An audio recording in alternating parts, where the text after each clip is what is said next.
क्या बात है, बहुत सही। आज तो मैं मिठाई भी बांटी थी। क्या बात है, अरे। पूरे कॉलेज में चॉकलेट बांटी।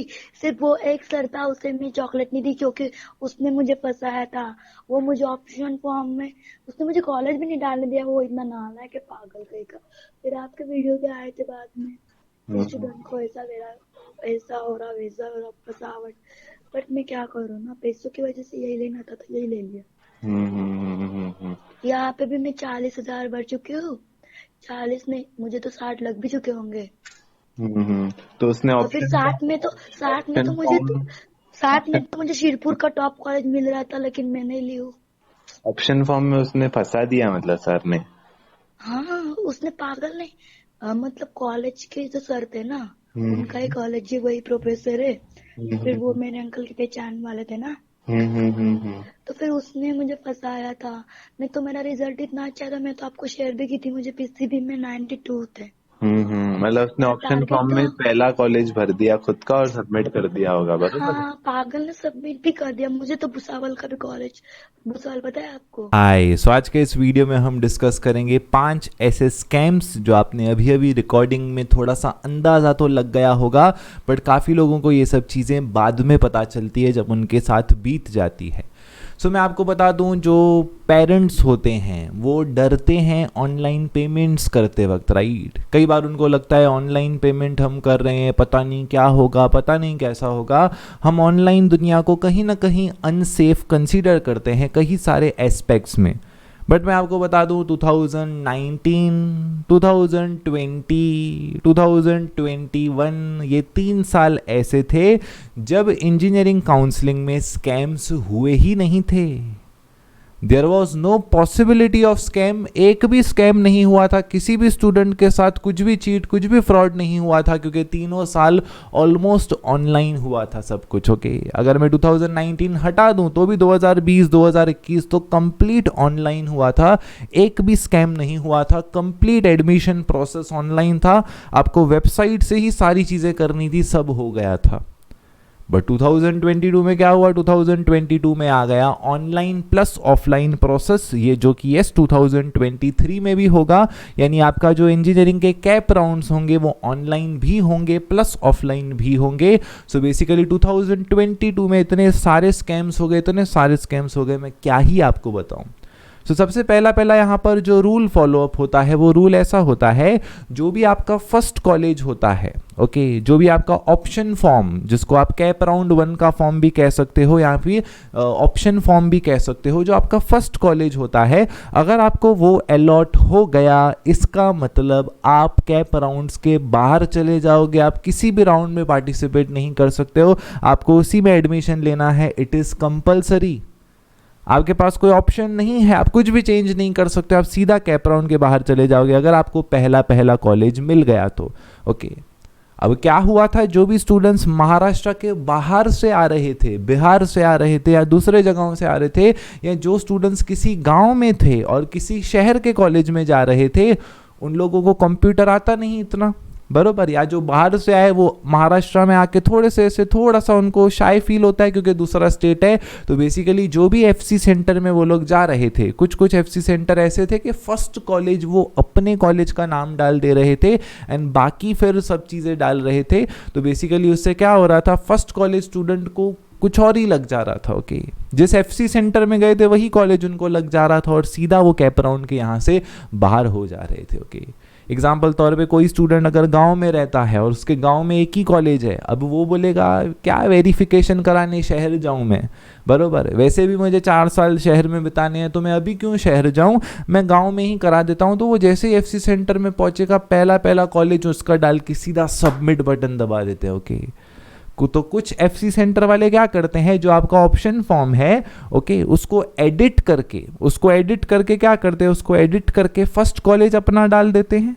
ओके, और कुछ कुछ एफसी सेंटर तो ऐसे होते हैं पूरे ऑप्शन फॉर्म में सब डिलीट करके सिर्फ एक ही कॉलेज रखते हैं। Okay, so basically last year ये कई सारे स्टूडेंट्स के साथ हुआ था, जिनके वजह से उनका करियर, उनकी लाइफ बर्बाद ही हो गई ऑलमोस्ट, क्योंकि मतलब अजीब ही जगह वो आकर फंस गए और कुछ भी नहीं कर सकते। और इसमें आप ग्रीवियंस वीवियंस कुछ भी नहीं कर सकते हो। There is no procedure, there is no process for that.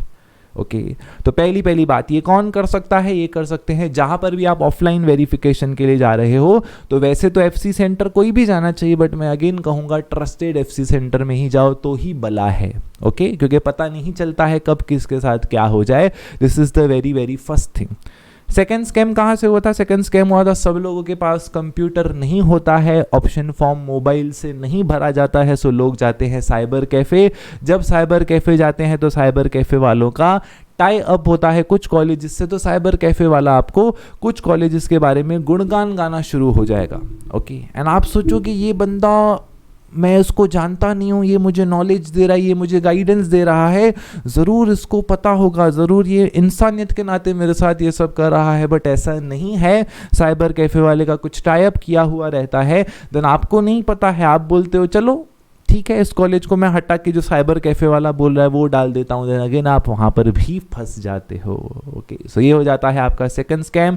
Third scam यहाँ पर आपका हो जाता है by the FC centre again. So last year क्या हुआ था, जो स्टूडेंट्स थे उनसे आईडी और पासवर्ड लिखवाया गया था। इस साल भी होगा। ओके इस साल भी होगा। जब आपके साथ ऐसा हो यहाँ पर आके कमेंट करके जाना ताकि लोगों का विश्वास बढ़े। ओके तो ऐसे ऐसे एफसी सेंटर होते हैं जो कुछ नहीं करते हैं, ऐसा वैसा आपके सामने नहीं करेंगे, ऐसा फर्स्ट कॉलेज ये वो एडिट नहीं करेंगे, पर आपको बोलेंगे आपको आईडी पासवर्ड लिखवाना कंपलसरी है, हमको ऊपर से बोला गया है ना, ऊपर से बोला गया ऐसा बोलेंगे। रूल है, आईडी पासवर्ड आपको लिखवा के जाना है। इन केस कुछ होता है तो हम आपको वापस नहीं बुलाएंगे। और कैसे होता है, एफसी सेंटर में धड़ाधड़ लाइन होती है। ओके ऐसे बड़ी बड़ी लाइन होती है। ओके तो आप भी बोलते हो कि यार इतना लाइन में रुकना पड़ेगा, चल इसको आईडी पासवर्ड दे देता हूँ, वापस कौन चक्कर मारे, है ना। तो आप आईडी पासवर्ड ही वहाँ पर लिख के चले जाते हो, एंड आईडी पासवर्ड आप वहाँ लिख के चले गए, इसका मतलब सब खेल वहीं पे ख़त्म हो जाता है। सो लास्ट ईयर मेरे को घर पे आके स्टूडेंट्स ने कॉल किया था, सर मैं आईडी पासवर्ड देख के आई हूँ मस्त, अभी वापस भी नहीं जाना पड़ेगा। मैं बोला अभी के अभी चेंज करो कि चलिए। उसके बाद क्या होता है, उसके बाद कई बार कैप राउंड्स में तो चलो ठीक है कुछ नहीं हुआ, स्पॉट राउंड्स के वक्त स्टूडेंट्स को फंसाया जाता है। मेरा एक बहुत अच्छा स्टूडेंट जिसका मैं हमेशा नाम लेता रहता हूँ, चिन्मय, उसको फंसाया गया था स्पॉट राउंड्स में। ओके उसको बेस्ट कॉलेज मिल चुका था, प्रॉपर कॉलेज मिल चुका था, जो ऐसे चाहिए मिल चुका था, बट फिर वो स्पॉट राउंड में दूसरे कॉलेज में गया एंड वहाँ उसको फंसा दिया ये बोल के कि अभी आप इस ब्रांच में एडमिशन ले लो, फर्स्ट ईयर के बाद चेंज करा देना। ओके उसको वीआईटी में आईटी मिला था। ओके जो कि काफ़ी अच्छा कोर्स हो जाता है। ओके फिर वो गया किसी दूसरे कॉलेज में, एक्स कॉलेज में वो गया, वहाँ पर उसको ईएनटीसी मिल रहा था। ओके वो उसके लिए उसको ऐसा लग रहा था कि वो कॉलेज वीआईटी से ऊपर है। ओके उस स्टूडेंट को तो उसको बोला गया कि आप ईएनटीसी ले लो, फर्स्ट ईयर हो जाए आप ब्रांच चेंज करा देना। और ये सब प्रोसेस स्पॉट राउंड में ऐसे होते हैं कि पीछे 100 लोग तुम्हारे रुके हैं तो प्रेशर आता है। ओके ऐसा प्रेशर रहता है स्टूडेंट के ऊपर, ऐसा 10 लोग घेर के रुके हैं। तो उसने बोला फर्स्ट ईयर के बाद ब्रांच चेंज होगा, बोला हाँ क्यों नहीं होगा, हम करके देंगे, हमको बोलना। उसने बोला हाँ ठीक है एडमिशन दे दो, ठीक है सीधा एडमिशन लेकर के चला आ गया। मैं आपको बता दूं फर्स्ट ईयर के बाद जो ब्रांच चेंज का प्रोसेस होता है वो रेयर होता है, रेयर। ओके नसीब होगा उसका ही होगा, बाकी कुछ भी पॉसिबिलिटी नहीं होती है। पॉइंटर भी 9.9 के ऊपर लगता है, मैं आपको बता रहा हूँ प्रैक्टिकली 9.9 के ऊपर 1-2 सीट जाके होती हैं तो होती हैं, नहीं तो वो भी ब्रांच चेंज नहीं होती हैं। सो ब्रांच चेंज तो मतलब ऐसा समझ लो नसीब में लिखा है तो होगा, नहीं तो नहीं होगा। To be very very honest तो कई लोगों को ऐसा कहा जाता है कि आपका ब्रांच चेंज कर देंगे, अभी आप एडमिशन ले लो उसके बाद यहाँ से ब्रांच चेंज करवा लेना, but that is a purely a scam. इसके बाद फाइनल स्कैम हो जाता है जब लोग रिसर्च करते हैं और उनको रियलाइज़ होता है कि इस कॉलेज से बड़े बड़े एल्यूमिनाई यहाँ से निकले हैं, राइट, ये कॉलेज से इतने सक्सेसफुल पर्सन यहाँ से निकले हैं, इस कॉलेज के स्टूडेंट को 60 लाख का पैकेज लगा है, सर 60 lakhs का पैकेज लगा है स्टूडेंट को। मैं आपको बता दूँ ऐसा ज़रूरी नहीं है कि उसमें कॉलेज का हाथ हो।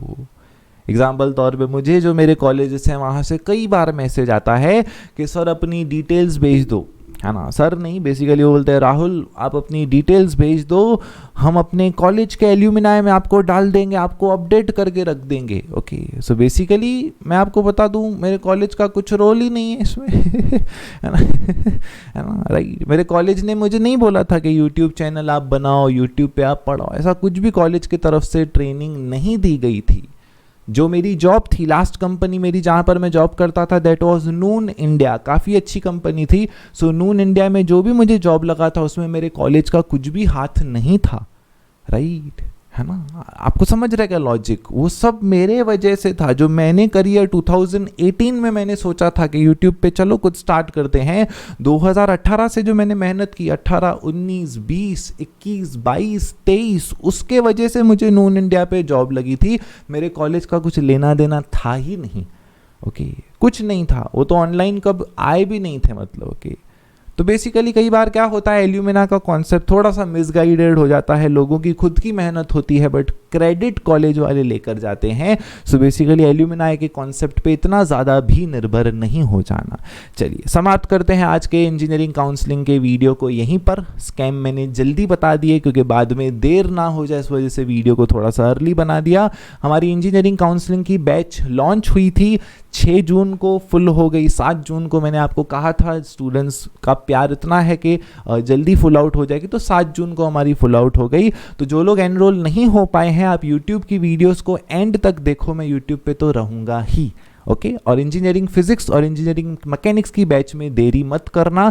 इस बार पासिंग रेट जो था वो सिर्फ 35% का था। आप गूगल पे कर सकते हो चेक कि मुंबई यूनिवर्सिटी में इस बार पासिंग रेट कितना था। सो हैवी सब्जेक्ट्स हैं, उनको भी हम काफ़ी ज़्यादा जल्दी पढ़ना शुरू कर देंगे। Wish you the best.